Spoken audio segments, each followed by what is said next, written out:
guys, welcome back to Joshua Speaks. I am Joshua Phillips, your flight attendant and life coach. I'm so happy to start the new year with all of you because I've been really working my butt off planning new episodes, really just getting into the habit of vlogging more often. So I've committed to one video per week. So that's 53 videos this year, plus some miscellaneous flight attendant travel videos here and there. But what I'm really committed to doing on this channel for the rest of the remainder of this year is making sure that anybody that comes on my channel gets to become a flight attendant or work in the aviation industry.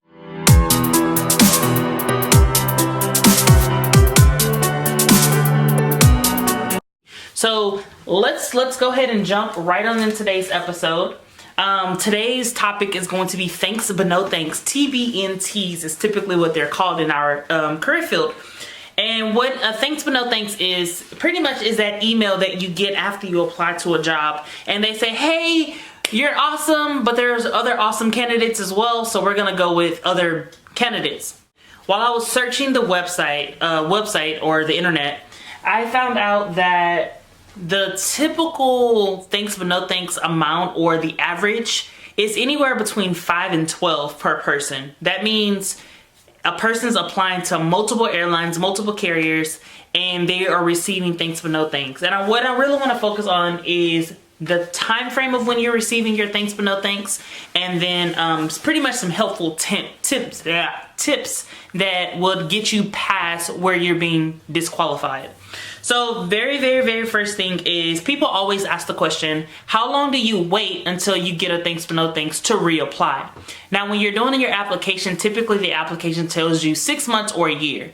Now, when you are specifically applying to certain airlines, it could be 6 months from the application submission, or it could be 6 months from the face-to-face interview or the face-to-face interaction. So you need to go back and actually look at what they said on the application to know when you're able to reapply.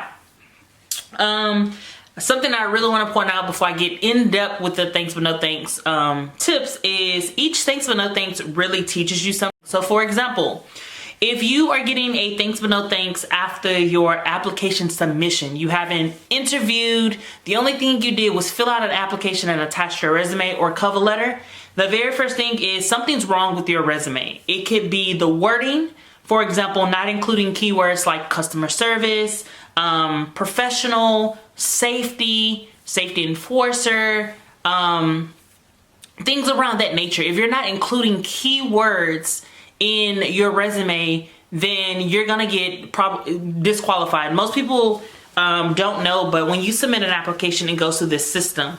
And this isn't for every airline, but this is for companies in general. When you submit a resume or when you submit an application, there's a system that literally picks up keywords and says this person's recommended fully, or this person's 100% or 80% or 90% or whatever.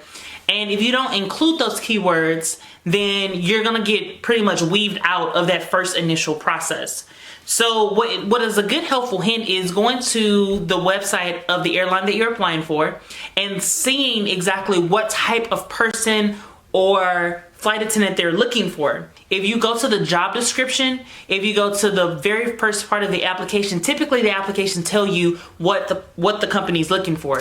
And if you can go back and include some of those keywords that is in the application, then you are golden. You should be able to get past the first round. Now, what I want to hit on is for resume prep, resume tip, is you should have an objective, which typically is that very first paragraph at the top of your resume. Pretty much it informs the company or informs the employer what you're seeking, what you want to accomplish, what you're aiming for. Above all of that, you should have accurate contact information that includes your first and last name. You can include a middle initial if you'd like. You should include an accurate permanent mailing address.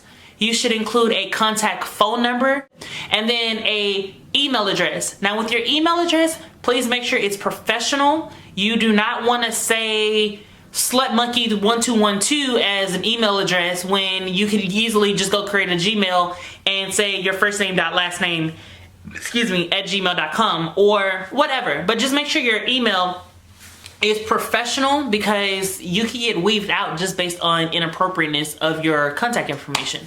So you have your contact information at the top. You then have your objective. Right underneath your objective, I would suggest that you will go ahead and include all of your relative work history. Typically on a resume, you include 10 years of work history. Now, a resume does not include every single job that you've had over 10 years. When you are customizing your resume, you want your work history to align to the profession that you are entering. To becoming a flight attendant, you want it to align to customer service on one part and also safety on another. So in the last 10 years, any job that you've held that aligns to customer service or safety professional, then you want to include that information on your resume. You also don't want to have gaps in your resume. You want to make sure that any gaps are closed. So if you had work history, even if it was, I was a babysitter for mom and dad, or I volunteered at the local grocery store or the local school, whatever it is, to make sure you have a complete 10-year history, you want to make sure that you have that on your resume. On your resume, you also want to include your education. You want to include your highest education and any certifications that may make you more of a suitable applicant. So that includes high school, if you graduated from high school or you got your GED. You also want to include any college degrees. You also want to include some achievements. Maybe you graduated with honors. Maybe you were in the academic honor society. Maybe you were a part of the medical profession of your high school. I don't know. But make sure you include some of those things on your resume. Something I enjoy before I even get to my work history and education, I have a section on my resume that says skills. And pretty much I go in there and I cover everything that is skills related for me. So just really quickly, I'm going to run through what's on my resume. Very first thing is objective: to secure and promote into a customer service management position where there is a need for a variety of task management, including teamwork, customer knowledge, computer knowledge, organizational abilities, amazing employee interaction and satisfaction, education, safety, and management. To bring diversity, personality, charm, professionalism, order, and fun to the organization. Now, this is my objective. This is because I pursue management jobs, typically in the customer service arena. Then my skills and abilities: typing 60 words per minute, filing, sorting, phone etiquette, Microsoft, Excel, Outlook, PowerPoint, Publisher, and Word. I am CPR, AED, MSB, and TABC certified. Skills include serving and hospitality, retail and customer service management, detail-oriented and analytical, secret security clearance by the United States Air Force Reserve. I was in the Air Force, so that's the reason why I include that on my resume. Then I give you 10 years of work history, as you can see, and then my education from the most recent to the least recent.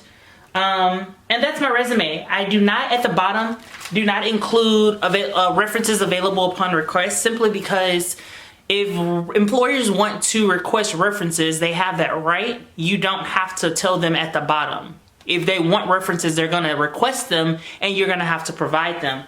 Now, moving on past the resume, I want to hit on typically thanks but no thanks. It takes about a year or two to even become a flight attendant. That's including thanks but no thanks. That's including applying, reapplying, all of that good stuff. To give you some background, I applied for United Airlines 13 times over 6.5 to 7 years. When I first started flying 5.5 years ago-ish. And I never got past the video interview. But I've been a coach for a very long time. I've coached interview prep, I've coached business prep, and I've coached people that have gotten face-to-face and ultimately got CJOs and have currently been working with the United 2 and 3 years. So it honestly may just not be your time. It may not be your opportunity. Now, with that said, I have applied to other airlines. For example, I applied to Southwest. I made it to the face-to-face. I did not get the CJO. I applied to my current airline, went all the way. My first airline, I went all the way. There have been several other mainline carriers that I've applied to and received the face-to-face, went all the way. There are even mainline carriers that I've received CJOs from that I personally decided not to go through with. I didn't want to work for that company at the end of the day. So thanks but no thanks come at different times. It comes at different places, but it's also a process. If you are getting a thanks but no thanks after your live interview, things to look out for is your presentation. How are you dressing? How are you speaking? Your tone of voice, your pitch, your excitement. How are you making conversation? All those things play into a part. I wouldn't get too caught up on how you're responding to an answer, as long as you're making sure that you are responding to the question being asked. So for example, there are mainline carriers that ask you during your live interview and face-to-face to answer in the STAR format. STAR is situation, task, action, and then result. If you do not prompt your answer in that format, then you probably will be kicked out of your live interview or declined your live interview or the progress to move forward, because you're not responding in the way that it's been asked of you to respond. Also, presentation. If you are not speaking clearly, if you are not engaged with the person on the other end, if it's a live interview, and if it's not a live interview, if you're just not being engaged and looking at the camera directly. Some people do live interviews and they're looking like this, but you're not even looking at the camera. You're more so concerned about looking at yourself, and that is not a good thing. The company's trying to get a visual representation of you, a total package of you, and sometimes it's awkward because sometimes there's not a person on the other end. But even if there was a person on the other end, it's still awkward to do an interview over a camera, over your phone. So just make sure you practice. One thing, a tip that I give is look in the mirror. Look in the mirror and practice just talking to yourself, and it makes live interviews or video interviews much more easier. If you are getting a face-to-face, so you went through the whole live interview part, you get a face-to-face, you go, and then you get a thanks but no thanks. Typically, it's your overall presentation. At this point, you've impressed the company that they've invited you there. They're looking at your dress. They're looking at your total presentation. They're looking at responses. They're looking at, are you a fit for that company? Now, when you're going to a face-to-face, I recommend researching the company that you're going to the face-to-face for. That means knowing their core values, knowing their mission, knowing their values, knowing what they stand for, knowing the type of customer service that they give, knowing the expectation of safety. Some airlines have more rigorous training programs than other airlines, and that means knowing that you have to be rigor in your approach sometimes to that interview.